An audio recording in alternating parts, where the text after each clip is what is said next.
ശബരിമലയിലെ ദ്വാരപാലക ശില്പങ്ങളിലെ സ്വർണ്ണപ്പാളികൾ 2019 മറിച്ചുവിറ്റു എന്ന നിഗമനത്തിലേക്കാണ് ദേവസ്വം വിജിലൻസ് എത്തിയിരിക്കുന്നത്.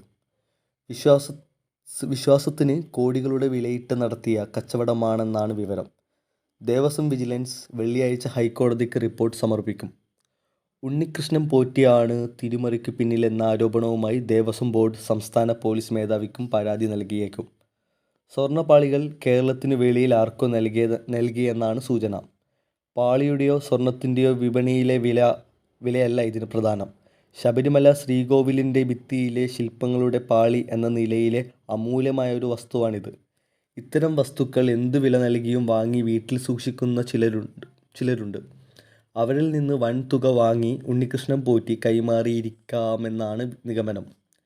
ക്ഷേത്ര ശ്രീകോവിലിൽ വർഷങ്ങളോളം ഇരുന്ന് സ്വർണ്ണരൂപം ശനിദോഷം അകറ്റാനും ഐശ്വര്യം വർദ്ധിക്കാനും ഉപകരിക്കുമെന്നാണ് പ്രചാരണം നടത്തിയത്. പാളി പുതിയതായി സ്വർണം പൂശണമെന്നെങ്കിൽ തന്നെ അത് സന്നിധാനത്ത് വെച്ച് തന്നെ ചെയ്യാവുന്നതേ ഉണ്ടായിരുന്നുള്ളൂ എന്ന് ശബരിമലയിൽ വിഗ്രഹം നിർമ്മിച്ച ശില്പി കുടുംബങ്ങളായ തട്ടാവിള മഹേഷ് പണിക്കർ പറയുന്നു. പുറത്തു കൊണ്ടുപോയത് കടത്തിക്കൊണ്ടുപോകാൻ തന്നെയായിരുന്നുവെന്നും ഇതിൽ നിന്ന് വ്യക്തം. സന്നിധാനത്തെ ലോക്കർ റൂമിൽ സൂക്ഷിച്ചിരിക്കുന്ന സ്വർണ്ണപ്പാളികകളിൽ ദേവസ്വം വിജിലൻസ് കഴിഞ്ഞ ദിവസം പരിശോധന നടത്തിയിരുന്നു. 2019 മുമ്പുള്ള ചിത്രങ്ങളെ ഇപ്പോഴത്തെ പാളികകളും വിശദമായി വിശകലനം ചെയ്തിട്ടുണ്ട്.